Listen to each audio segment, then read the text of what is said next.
Residents of the Irving apartment complex flooded after that water main broke are angry with the city after being told to submit claims for the damage from the water main break a week ago. The City of Irving is denying those claims. Fox 4's Natalie Solis at Irving City Hall.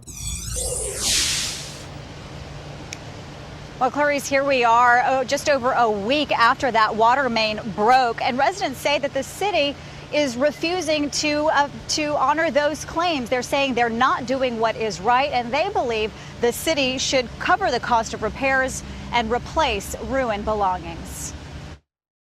So happened I saved a little bit of shoes. Lakrita Jones' life still turned upside down after a water main connected to a nearby water tower suddenly broke last Wednesday.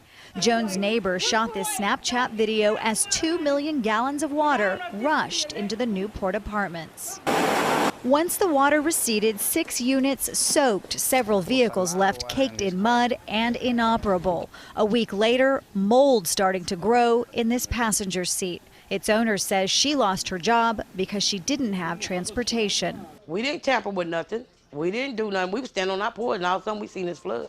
Jones says they filed claims as the city instructed. Then they received a letter. The City of Irving must respectfully deny your claim. I mean, that's depressing. The letter says that because city personnel were not actively working on the water main causing it to break, then the city is not responsible for any damages that occurred. We don't necessarily care if it's, if it was somebody working there or not. The point is that it broke. Tondalyn Miller says she's grateful her van still works after floating debris put a gash on the side. But she'd hoped the City of Irving would be a more responsible neighbor. Nobody's trying to get rich. No, they just want their property to be restored.